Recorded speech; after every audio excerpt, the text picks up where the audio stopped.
আসসালামু আলাইকুম রহমতুল্লাহি ওবরকাতুহু। সম্মানিত দর্শক, আজকের এই ভিডিওটি করছি 2026 সনের জুন মাসের 30 তারিখ সন্ধ্যাবেলায়। আজকের দিনের জাতীয় যে সকল খবর, সেই খবরের মধ্যে অন্যতম প্রধান খবর হলো যে আন্তর্জাতিক অপরাধ ট্রাইব্যুনাল, যেটিকে আইসিটি বলা হয়, ইন্টারন্যাশনাল মানে আইসিটি, তো সেই ইন্টারন্যাশনাল ক্রাইম কোর্ট যেটিকে বাংলাদেশে তৈরি করা হয়েছে, মূলত তৈরি করা হয়েছিল যুদ্ধ অপরাধীদের বিচারের জন্য।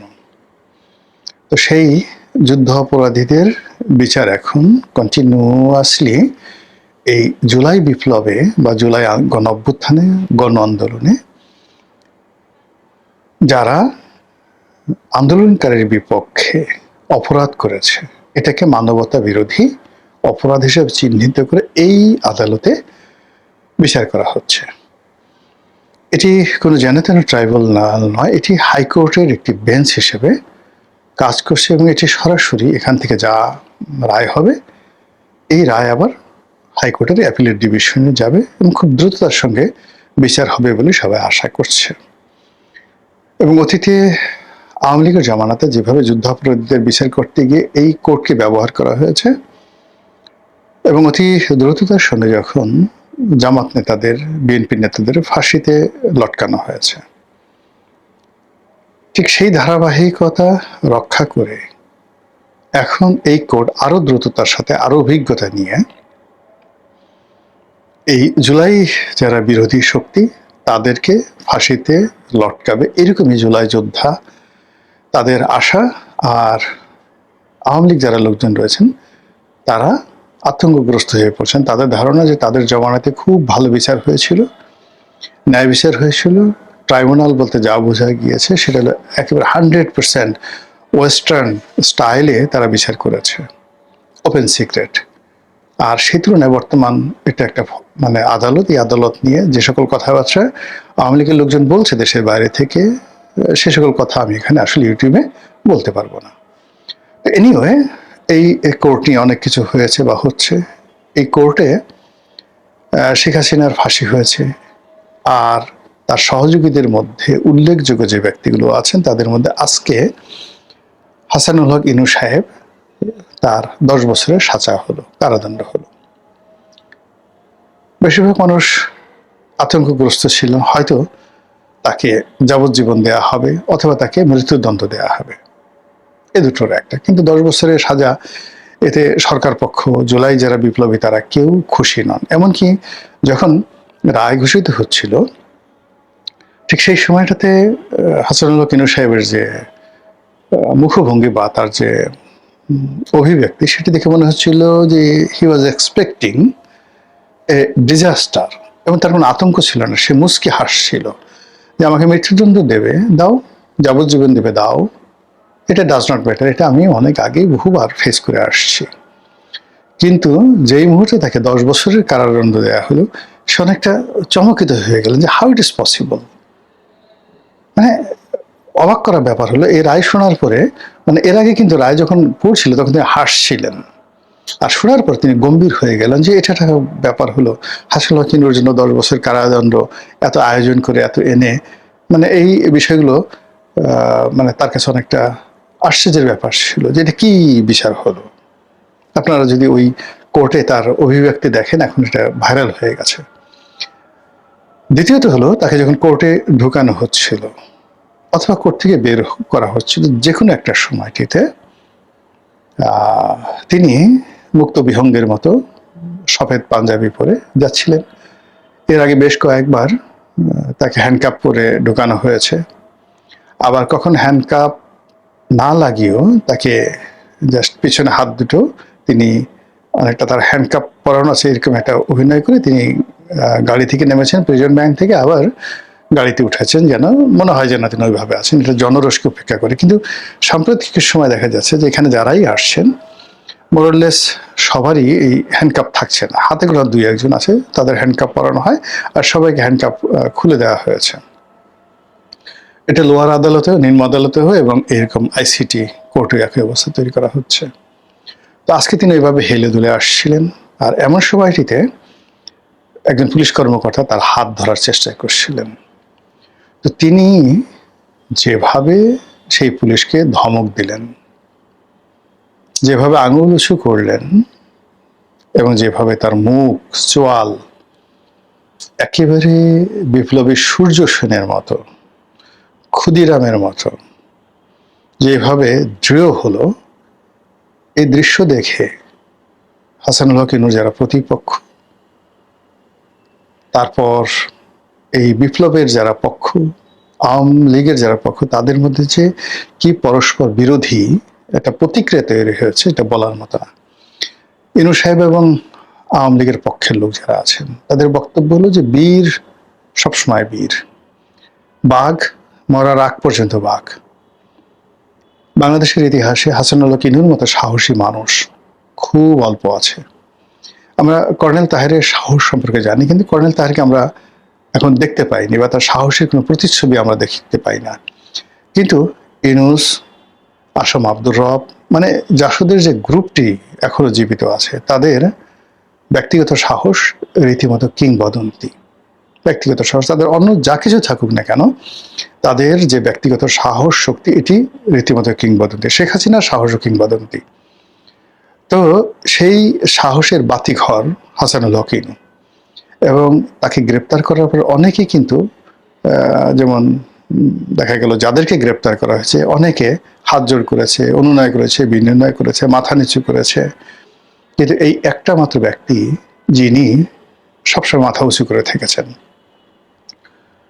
তো সেই ইনু সাহেব এই আজকের দিনে যখন তার রায় ঘোষণা হবে, তিনি আসেন, এই সময়টাতে তার এই সাহস দেখানো, এটা অত্যন্ত সিগনিফিক্যান্ট।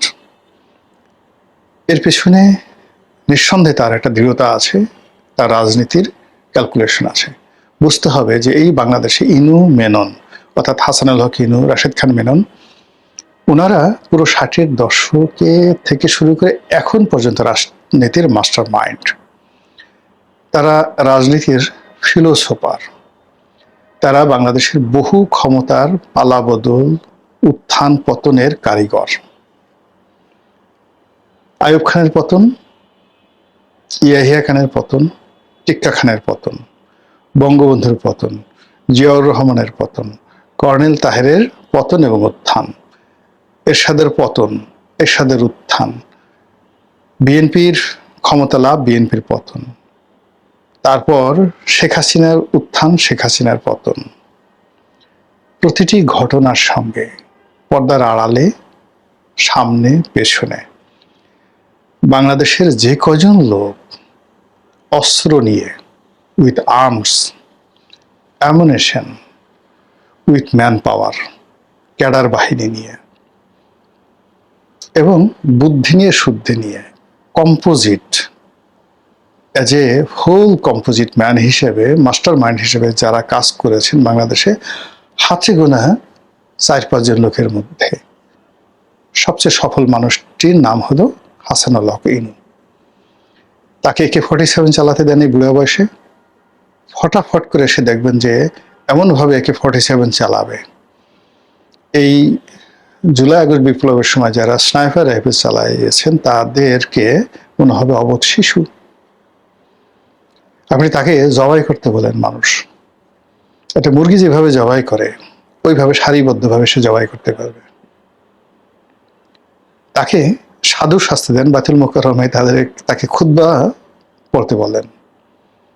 সে এমনভাবে খুতবা পড়তে পারবে যে তার খুতবা পাশাপাশি দুজন, অর্থাৎ এখন যে বায়তুল মোকাররম খতিব আছে সে ওয়াজ করবে, আর হাসানুল হক ইনু ওয়াজ করবে, ইনু সাহেবের ওয়াজ সবাই শুনবে।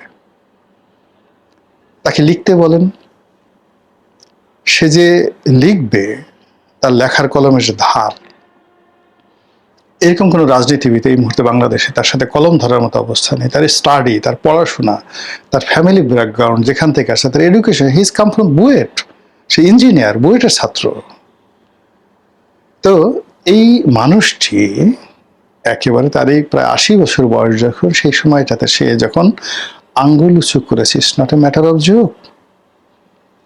সে রাজনীতির মাইন্ড, মাস্টার মাইন্ড, সে অনেক কিছু বোঝেন, অনেক কিছু ক্যালকুলেট করতে পারেন। আকাশের অবস্থা কি, গ্রহ নক্ষত্রের অবস্থা কি, রাজনীতির পর কোথায় যাচ্ছে। শুধু আজকের এই বক্তব্যটা আমি বললাম, জাস্ট ওয়েট, আপনি দেখেন যে এই যে তার যে আঙ্গুল উঁচু, সেই আঙ্গুল উঁচুর পরিণাম কি। এই সেই মানুষ যে বঙ্গবন্ধুর হাতে তৈরি, আবার সেই বঙ্গবন্ধুকে ক্ষমতা থেকে চ্যুত করেছে এবং ট্যাঙ্কের উপর উঠে লাফিয়েছে। এই সে মানুষ এই বঙ্গবন্ধুর কন্যার তথ্যমন্ত্রী ছিলেন।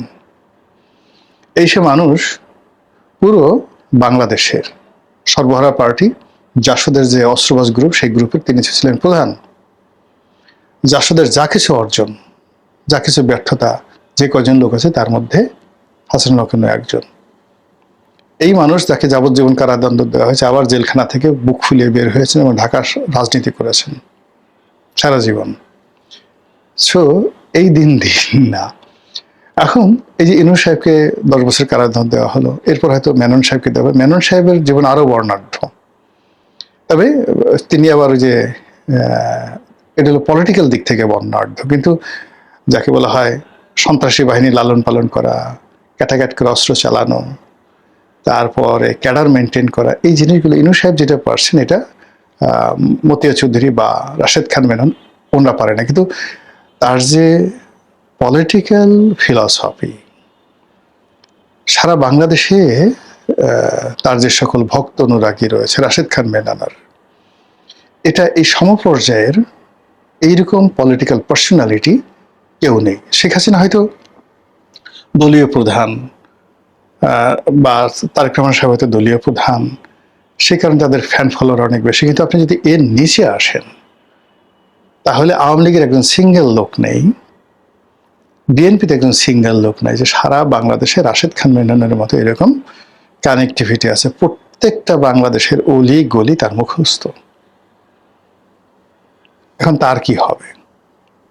এরপরে নতুন প্রজন্মে আওয়ামী লীগের জমানাতে যাদেরকে সবচেয়ে বেশি প্রমোট করা হয়েছে, সুযোগ পেয়েছে, তার মধ্যে জুনায়েদ আহমেদ পলক, তারপর মহিউদ্দিন সাহেবের ছেলে নওফেল, তারপর মোহাম্মদ আরাফাত, সজীব ওয়াজেদ জয়ের বন্ধু, এরকম যারাদেরকে খুব প্রমোট করা হয়েছে, তারাও তো এই বিচারের আওতায় আছেন। তাদের পরিণতি কি হবে? হয়তো মৃত্যুদণ্ড, হয়তো যাবজ্জীবন, হয়তো কারাদণ্ড 10 বছর, হোয়াট এভার মেবি। কিন্তু ওই যে হাসানুল হক ইনুর যে আঙ্গুল উঁচু করার দৃশ্য, তার যে ধমক দেওয়ার দৃশ্য, এবং তিনি মঞ্চে বসে বিচারের যে আসামির কাঠগড়ায় বসে তিনি যেভাবে তুচ্ছ এবং তাচ্ছিল্য করে মুচকি হেসে হেসে রায় শুনছিলেন, এবং 10 বছরের সাজা শোনার পর তিনি যেভাবে রীতিমতো আশাহত হয়েছেন যে এত অল্প সাজা হলো কেন। এই যে তার যে হাসি এবং তার যে রাগ হয়, এর মধ্যেই আগামী দিনের যে রাজনীতি, সে রাজনীতির ফলাফল বা আগামীর রাজনীতির যে ভবিষ্যৎ, সেই ভবিষ্যৎ নির্ভর করছে। Just wait and see. আসসালামু আলাইকুম রহমতুল্লাহি ওয়া বারাকাতুহু।